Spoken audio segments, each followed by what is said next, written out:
Stage 6 of first flight. Let's hop right in. Alright. Ahmed, why France? Hockenheim was only 3 hours away. Okay. Yes, you're correct. However, I was given a small opportunity to make use of the full circuit. You cannot possibly deny an offer that allows the driver to experience the Mulsanne straight. True. Fancy meeting you three here. Oh, hi, Zoe. Ahmed was orchestrating a race with some amazing road cars, so I thought I'd bring an amazing car with Le Mans heritage here. What did she bring? She normally shows up in Riviera, but alright, so 4 goals to complete, and looks like we got tailgating, or not tailgating, but drafting challenge. The target distance is 15,000 meters. Whoa, 15,000 meters. Isn't a lap here at Le Mans about like 13 kilometers and change? All right. And there's just 6 of us on this grid. Nobody behind, at least. Okay, yeah, starting in 6th place should tell me all I need to know. And since we're starting right around the Dunlop chicane, it's technically more like 2 laps, isn't it? So that makes it more manageable, I suppose, to hit that 15 kilometers of drafting distance. So that means we have to do almost entire second lap drafting,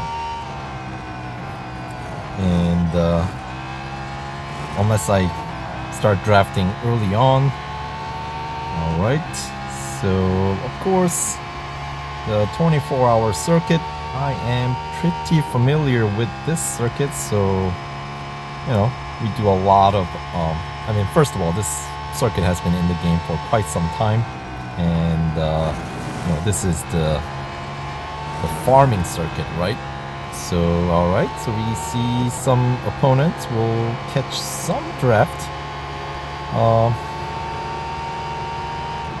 And we have to win this one, so let's keep pushing. Alright.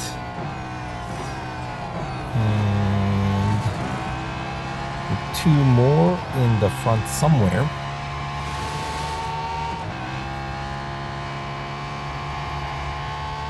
Keep on going.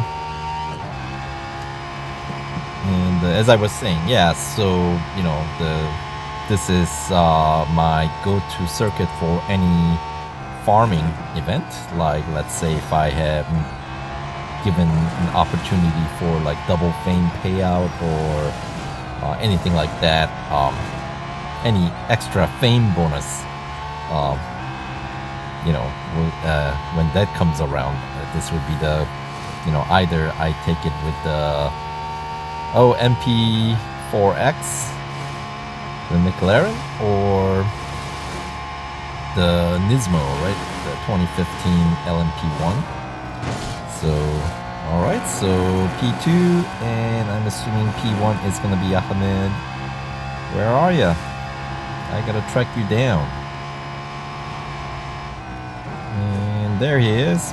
Alright, target acquired. Now we gotta do some serious drafting. There we go. And yeah, I don't have any upgrades, so if I really let him get on that gas before I do, then obviously I'm not gonna be able to keep up with him. Even if I jump on it right at the same time, obviously he probably has more upgrades than I do. And that distance counter for drafting is that's moving much faster than I was anticipating, which is good, because that means I don't have to perhaps, at the rate it's going, I don't think I'm gonna need to draft a full lap here. Well, that makes it a lot less stressful, doesn't it? Alright. There we go. Okay, make sure I don't rear end them too hard. A little bit of bumping and grinding, as always, is acceptable. As long as it's not, you know, really heavy crash. Because all these goals, I feel like they demand that we stay on track and don't crash. So both, like, no off track and no damage, there's a slight grace period, if you will. Like, I feel like they allow maybe about a second of off track time, so a little bit of corner cutting is allowed as long as you don't do it too much, because then obviously if you do it on every corner, it'll eventually accumulate and go over the grace period they allow, right? So you want to try to be, you know, cautious with that. And then obviously crashing, a little bit of bumping and swiping, they don't mind as long as it's not like a, you know, severe crash. There we go. All right, so that definitely did not take full lap. That didn't require a full lap of drafting in order to meet the, what they call it, 15,000 meters. But yeah, that was definitely much shorter than 15,000 meters, which is fine by me. I wonder if they like meant to say 15,000 yards, and obviously meters would be even shorter than that, even though, I mean, that was definitely much shorter than even 15,000 yards, I feel like. I don't know. Anyway, pretty comfortable here. Wrap it up in P1. Don't mind me if I do. Let Ahmed catch up a bit. And we'll kind of cross the finish line somewhat together. There we go. So for almost two full laps, 5 minutes 53 seconds and change. So that's not a terribly bad showing for a road car. But this ain't no ordinary road car. All right. P1. All right. Fame payout is pretty dismal, unfortunately. But there we go. Senna GTR. Pretty cool. Getting some fast cars showing up in the grid. All right. So goal 1 complete. 3 more to go. Zoe was driving 911 GT198 or 98. Nice. Not built for the road. Right. Race example, yes, but there is a road legal version, right? That is the car that Porsche pulled some shenanigan to pull off on the GT1, since the regulation requires that you have a road version, so they made like one car. Yes, talk about interpreting rules. I'll give you a special exemption, though, of defeating a Le Mans winning car is intoxicating. All right. Additionally, it appears that my friend Magnus is on track. Oh, hello. All right. Get a closer look. What is he driving? Guess we'll find out. All right. So on to goal 2. Slipstream Magnus for 3,000 meters, and we need to hit the average speed of 213 kph. All right. Well, this challenge is hard, as it turned out. Took me quite a few tries actually to get through this one without any upgrades here. And what I'm realizing is, first of all, we need to get the drafting done as quickly as you can, because Magnus obviously is not moving as fast, which means it's going to kind of give you a lower baseline starting average speed for this really very short 2 laps here at Bugatti Circuit. So as soon as you get the drafting done, you need to overtake, and that corner, that chicane right there, you don't really have to, like that time I didn't brake at all. I just kind of let up on the gas just a little bit, and as I am getting started on the open road lap here, I realized that's about what you need, like 196 around there, your average speed to build on it. And cutting it pretty close. I don't know if I actually got off track there, but yeah, so swing wide and cut across, going full throttle. By the way, this car, you don't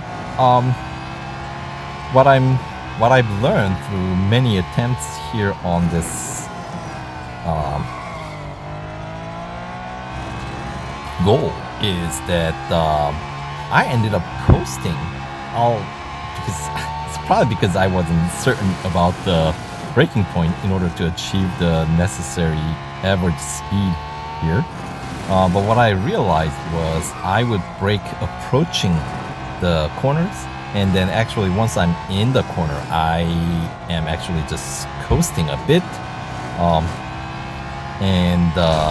Yeah, so that was close. I ended up with a barely over 213, 1/10 of a kph higher than required. So that came super close, and of course, like after that final corner heading into towards the finish line, I actually went off track a little bit, which obviously probably lowered my speed more than I would have suffered, right?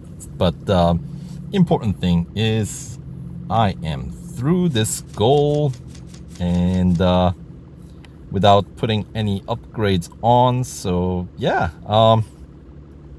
as it turns out, at least in my attempt, the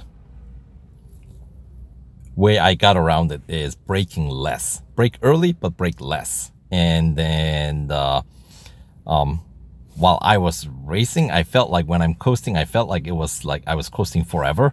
But during the replay, I'm realizing that it wasn't all that long, but it just felt very long. But anyway, Magnus in his Lotus 125. Yes, another car that is got a unique history behind, I suppose, since it's not really participated in any sanctioned race event, right? And the remaining 2 goals of stage 6, not too bad, quite manageable. Like this one, placed 5th at the start of lap 2, and this is once again in Bugatti Circuit. In fact, the pretty much stage 6 goals 2, 3, and 4 are all at Bugatti Circuit, different time of the day. So this one, goal 3, is going to be the evening rendering, and yeah, you need to finish or be in P5 at the start of the 2nd lap. So basically, yeah, this one has a very short outlap, if you will, the rolling start. So, and once I overtake, oh, there we go, in front of Zoe's 911 GT 198, I am comfortably in P5, but obviously we do need to climb up to P3 in the following lap. So I don't want to fall too far behind here. Maybe stay with the lead pack here. Right. And now that I'm through the goal 2, I feel much more comfortable and confident in my line here, because this is, you know, compared to like 24-hour circuit, Bugatti circuit, of course, relatively newer. Because when was this introduced? I feel like this was introduced along with the like Huayra BC Pagani. I think that was the first time this track debuted, which, oh gosh, when was that? I don't even remember. But yeah, that I haven't raced here as nearly as much, so my line is just, my familiarity isn't quite there. And I don't know if it's ever gonna get better at this point because I just don't race nearly as much these days. But anyway, so P4, one more overtake. What is it? The FXXK Evo. P5 was Senna GTR. Both beautiful cars. Now just kind of chasing down. I don't need to overtake. The Brabham. Another relatively new addition to the game. Beautiful car, handles beautifully, very well balanced. Although not quite at the level of this Valkyrie that we're racing here, which is just an incredible machine. My God. Anyway, after Gold 2. Yeah, this is a breeze, my goodness. And we don't even have to win. So, alright. Yeah, payout not as good since, winning always pays more than not winning. Okay. So that'll do for the Gold 3, Gold 3 here of Stage 6. And yeah, I am glad that I VIP'd this car. This car is gonna be fun to race around the track. And mind you, once you win this car, don't feel like you want to go with the... I'm doing it with the minimal upgrade just because multiple reasons. It's a way to really kind of like practice, get better at racing, at least in real racing 3, and also saves on your resources, obviously gold to be specific, and that way you can dispense your gold at your own terms as opposed to kind of being demanded by the game. And the reason why I mentioned that is because that way if you want to make any progress in the bonus series this car's featured in, the Flight of the Valkyrie, right? The chances are you're gonna have to bring PR up above the base PR, probably to get past, the second tier most likely. Which means, at some point you have to be more practical, right? Rather than being stubborn. So, like that Gold 2. When I was failing, I was like my average speed, I was hitting the number and then I was losing it in the final bit. So I kind of knew like if I just kind of clean up and kind of stick the ending, then I knew I was going to be able to pull it off. So that's why I was being stubborn on that one. And then eventually managed to get through, albeit barely. That wasn't the first gold that I got through barely in this series. So, alright, this final goal of the Stage 6 here, we gotta overtake Ahmed before the end of this official first lap, I guess.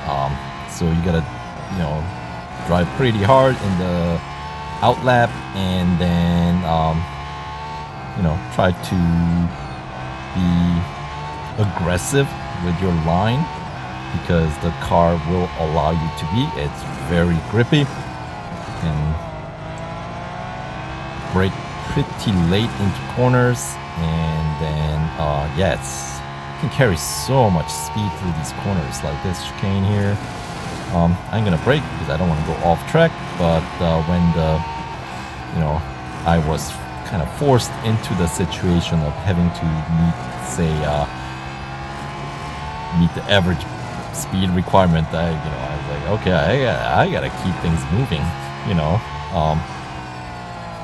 and it will allow you to do that. Now, there are 6 cars in this grid, and I am supposed to finish last once I've overtaken Ahmed before the end of that lap. So this final lap, I gotta let everybody pass me eventually. So we'll let Ahmed go first. And in my silly attempt earlier, I went backwards to, see how far back the rest of the gang here are on this circuit. And I went past the finish line of this lap, and it failed me when I came back on because it assumed that you were like crossing the finish line not in P1. So make sure, if you're being goofy like I am, make sure you don't go past the finish line. It's okay to go back to meet Zoe closer to the finish line, but don't go past it, because if you do, then you will have to do it again. Not that this goal was all that difficult to do, but certainly more. You have to drive a little bit more aggressively than the last goal 3, but maybe not as aggressive as the goal 2, which was, I would say, probably the toughest one so far in this event. And we got one more stage to go tomorrow, so we'll see how that turns out. I'm assuming it's going to be at Hockenheim. Not my strong suit, unlike Le Mans. And I suppose Bugatti circuit isn't my strong suit either, but through the event, I learned the circuit a little bit better. At least with this car. With a different car, it'll be entirely different. I don't know, I might have gotten spoiled by this car because, I brake so late in this circuit with this car than most of the cars available. That, yeah. Anyway, finishing in style. Yes, I call that in style. Not necessarily good or bad. It is, bad style is just still a style. So anyway, all right, so kind of anticlimactic ending to a rather dramatic stage. Anyway, there we go. And yeah, look at this grid. That is some star-studded motor vehicles there, especially towards the top of the grid. Pretty cool. Anyway, if you don't have your car VIP'd, make sure you put the car in for service at the end of a stage. So when you start fresh on a, get started on a new stage tomorrow, you're not starting with the, used up car. All right, so 150,000 racing dollars plus 50 gold reward. That's more like it. Let's say those Valkyries are unnervingly fast indeed, and very grippy, which is what I'm more impressed with, I think. What do you mean you failed to achieve victory? You did finish first in that last goal, didn't you? All right, so yep, the final stage is gonna be at Hockenheim, confirmed. So we'll catch back with you guys tomorrow in the last stage. Thanks for watching.